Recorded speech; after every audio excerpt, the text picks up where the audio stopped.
Welcome back to the channel for another Breaking Point. Today we have an at-bat with Anthony Rendon as part of a very bad, not so good, terrible, awful inning.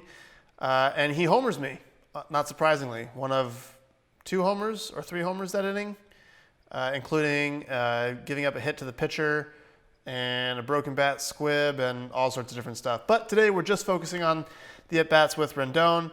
He gets mad in the first at-bat, he gets more mad in the second at-bat, and then he takes out all of his anger in the third at-bat and takes me 450 dead center. So let's jump right into it. I call this crisscrossing the corner. You know, tunneling is a crazy concept. There's no way a big leaguer swings at that. If this ball's 1-7, he absolutely crushes it. Boom, that's the breaking point. Go, let's play it all the way through. First at-bat, cutter, four seam, cutter. He's not very happy with that one. And ground ball to third on a curveball. Second at bat, you got slider, four seam, cutter, cutter, cutter, and the comebacker. Even more mad. Rage heater, four seam, and a not so bad, not so good, on the black but elevated a little bit, homer ball. What the heck? Just one of those innings. Actually, that inning was part of a stretch where I allowed 10 straight people to reach base against me, which I don't know is, it can't happen very often in baseball. 10 straight people spanning 2 games. Anyway, coming into the game, basically all I know about Anthony Rendon is I faced him one time, and it was in college when he was at Rice. I was at UCLA. We were playing in Minute Maid. No trash cans were banged that day, but a fastball here at 94 was banged by Sir Rendon into the corner out by the visitors' bullpen, actually off the wall. It basically like stuck in the wall. So that's pretty much all I know about him. And I don't really remember the scouting report except for the fact that he is really, really good and can and will hit everything. So just like mix it up a little bit. The best case scenario is getting breaking balls here or there and seeing if you'll chase them. That's what I remember about it anyway. But not knowing the Nationals, not having played them very often, it's not a scouting report that really stuck in my head. It was more of a short-term memory thing and didn't really have the experience to lock it in. So here we go. Clearly we decided to attack him with off-speed stuff though. So the first pitch, cutter up, get the strike call. There's a little bit of a flinch here. He hears strike, kind of cuts off right there, but he looks back at the umpire, kind of questioning it. And that's really what this is about. If you look at where his belt is, when his foot's down, this ball is clearly above the belt. If you look at where his belt starts, his belt is more right along the top of the zone. So if we're defining the strike zone by belt height, he has a right to think about this being a little bit up. It's crossing pretty high. I mean, to him, he's probably thinking this is crossing about his letters. So anyway, get the first one. Not trying to throw it up there, but you actually get a lot of freezes on top shelf cutters, sliders, slurves, because this ball starts so high that the hitter doesn't immediately think it's a strike, and then it kind of comes down on the top of the zone. If they do choose to swing at it, usually they go a long way. Very rarely do they choose to swing at it. The hanging breaking balls that get hit usually are in like this zone, elevation-wise. The ones up at the top of the zone rarely ever get swung at. And when they do get swung at, they usually don't get hit too much. But regardless, not trying to throw it there. Next pitch. This is pretty typical for how I was last year. My ankle hurt it like the 4th start of the year, and my low back, left QL, was bugging me at this point of the year. And so just a lot of pulling off and just non-competitive pitches. But one thing I do want to draw the attention to is The first pitch is out here. The second pitch is out here. So we're talking about location and what happens. And you can see him kind of like, he drinks this in. He's looking. There's a little bit of leaning going on. Kind of sees the ball away from him, knows it's a ball, and takes it. Next pitch, we get cutter. Again, if you watch his body language here, there's some buy-in. He's going to swing. You can see the hips going, triggering, and then he shuts it down. Rightfully calling this a ball in his head. This is off. You can see Tucker fighting to get his glove to the outside of the ball so that when he catches it, he can pull it back in. I've talked about this before, but if you can get your glove here to pull the ball back in, a lot better chance of having it called a strike than if your glove is here and you're catching the ball, moving it out of the zone. So he's fighting over there to try to get his glove outside and pull it back. Does a good job. Umpire gives it a strike, and body language right here, not happy. Shoulders slump, kind of looks down, like defeated, like, are you kidding me? And then continues to kind of talk under his breath at the umpire. Doesn't show him up more than just this little like, really? But he's talking to him the whole time.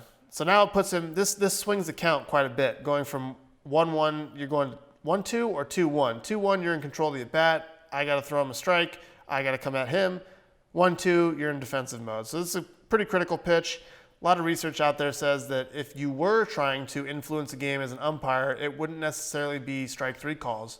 You would be really liberal on strike calls in 1-1 counts because that's the biggest swing count in of all counts. So anyway, puts him in a bad position, come back, and I actually execute this pitch really well. Get this down below the zone. Tucker is assuming this ball is going to bounce about here. This is where I'm trying to throw it. Anytime you see a catcher in this position, it's because they're anticipating dropping to their knees to block a breaking ball. So if you look at where this pitch is going to end up, he's going to catch it right about on the ground. So I probably threw it about a foot too far, a foot forward, and it bounces, and Tucker's going down to block that. But get this into a location where, get a positive result.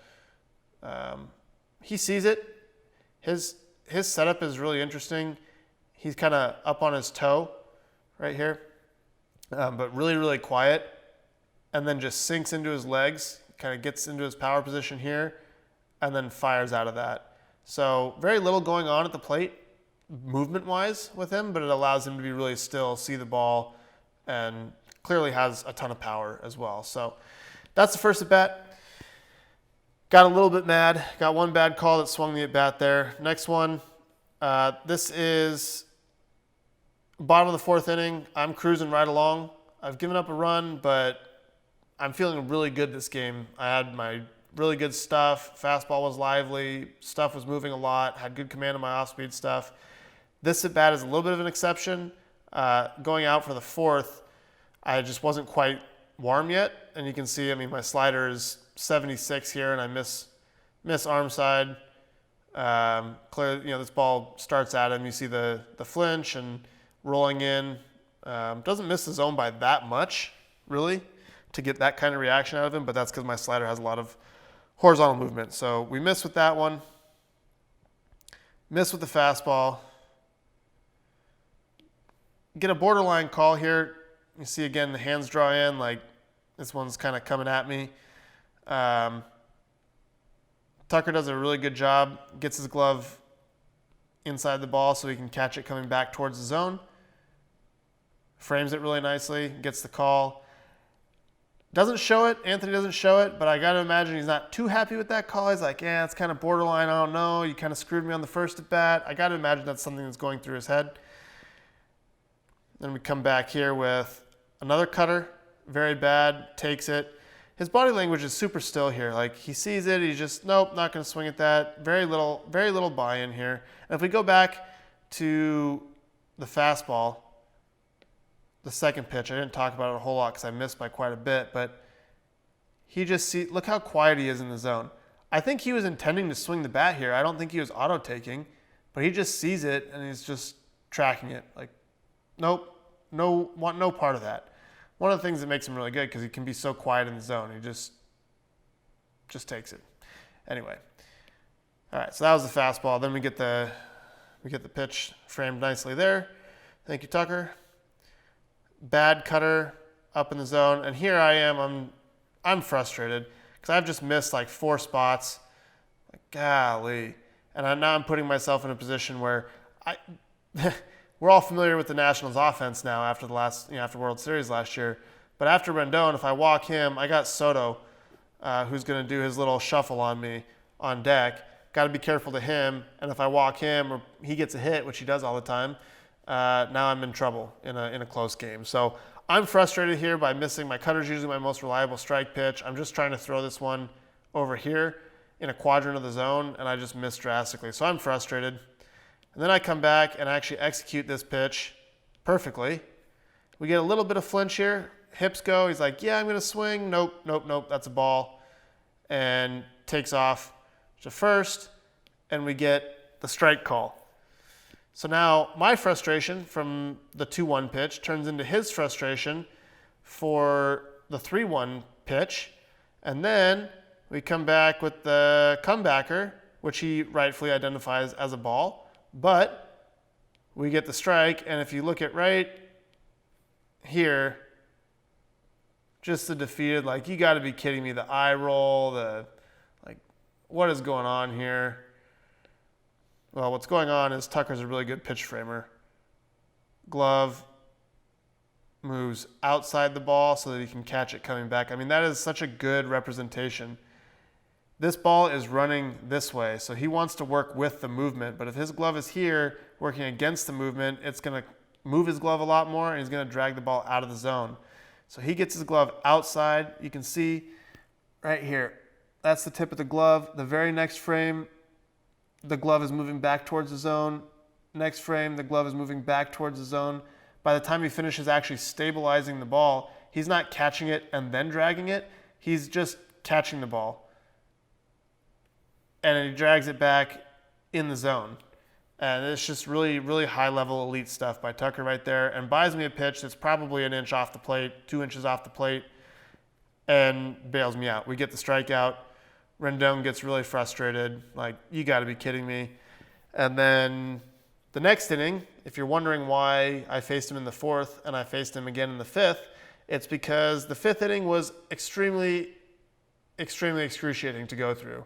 There was a hit, there was a bloop on a slider, there was a broken bat, then a 3-2 cutter off the plate that Strasburg blooped in for a hit, then I think I walked someone, and then a 3-2 count battle with Eaton, and I tried a hip shot, and it ran down into his honey hole, and he hit a 3-run homer, and that happened right before this. And so then I get to face Rendon, and then Soto, and then it's all just spiraling. I'm 28 pitches into the inning at this point with 1 out. Pitch count obviously is way up. So this one was no fun to be a part of, but at this point I lost track basically of what I had done to Anthony up to this point. Normally I'll go into the dugout or into the video room and just look at the at-bats that I've had against the guys in that game and say, okay, what did I start them off with? What was the body language? Basically do what I'm doing right now, looking at the body language, looking at, was he out in front? Was he late? Stuff like that. And I'll have an idea for the first 4 guys that I'm going to face the next inning on how I want to get them out. Well, I hadn't gone and looked at Rendon at-bats because I had just gotten him out the inning before, so he wasn't going to come up the next inning. Well, things spiraled out of control, and basically what I'm trying to get at is the fastballs that I've thrown him have been up here and come back over here, but I haven't thrown him on purpose anyway, anything on this side of the plate. I've thrown him a couple backup sliders that ended up in here and a cutter that ended up in there, but that's not where I was trying to throw the pitches, and he probably went back and looked at video or had an understanding that I'm not trying to throw those hip shot cutters and sliders. So it's all been soft, and it's all been over in this area, which draws his attention to soft and away. So when I throw this first pitch fastball, this is an auto take. He's up there. The pitch before, I just give up a homer. So he's like, nope, I'm just going to take. And you can see him just has no intention of swinging. He's just watching. He's not even on his front toe like he usually is. The heel is all the way down, and he's just watching this center fastball at 96. Now he got to assume, okay, I got the one fastball. I got one fastball in the at-bats before. I'm probably going to get slow stuff and it's going to be away. And what he gets is slow stuff and away. And if we watch, this isn't that bad of a pitch. It's not great. It's elevated. And like I said, the hanging breaking balls that usually get hit are in this elevation. Above it, usually a take. Below it, usually a ground ball or a swing and miss. This is the dangerous location for sure. But it's not in the center of the plate. You know, this is over the outer edge.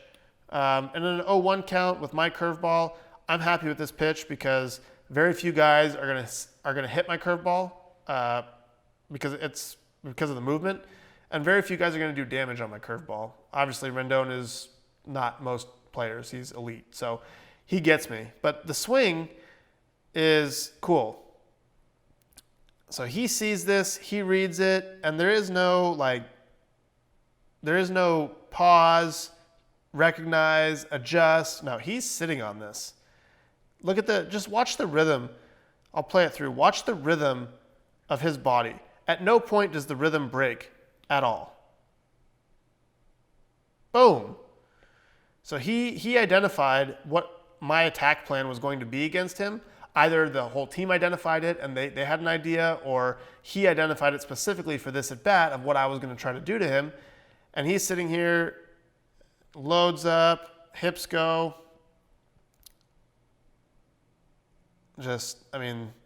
Mark of a really good hitter, center of mass, head, draw a line between the two, rotation, hips go, and just everything is just so aligned right there. Just no movement at all. Very quiet, the hips go, creates a lot of separation, a lot of power, perfectly on time, drives the hands straight through. The hands don't even roll over until this frame here, well after the ball has left the bat. Just driving straight through the ball and gets all of it. I'm like, oh no, you gotta be kidding me. And this ball is just way gone.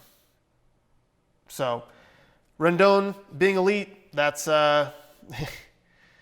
really good hitter, man. Really, really good hitter.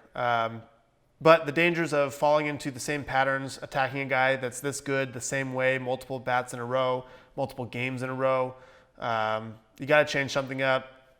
The importance of keeping him honest and throwing something hard in so he can't just continue looking out over the plate and looking slow. I missed all those and paid for it quite a bit in the form of a 450 dead center homer. So that's all I got for you today. A couple lessons. Hopefully you enjoyed it. If you did, let me know in the comments. If you'd like to see any other hitter out there, let me know who to break down next. If you haven't already, hit that subscribe button. It would really help me out. Trying to help as many people fall in love with the game of baseball as possible. Trying to get to 100,000 subscribers by the end of 2020. So do your part. Help me out. Appreciate y'all watching. Hopefully you learned something, and I will see you in the next one. Have a great day.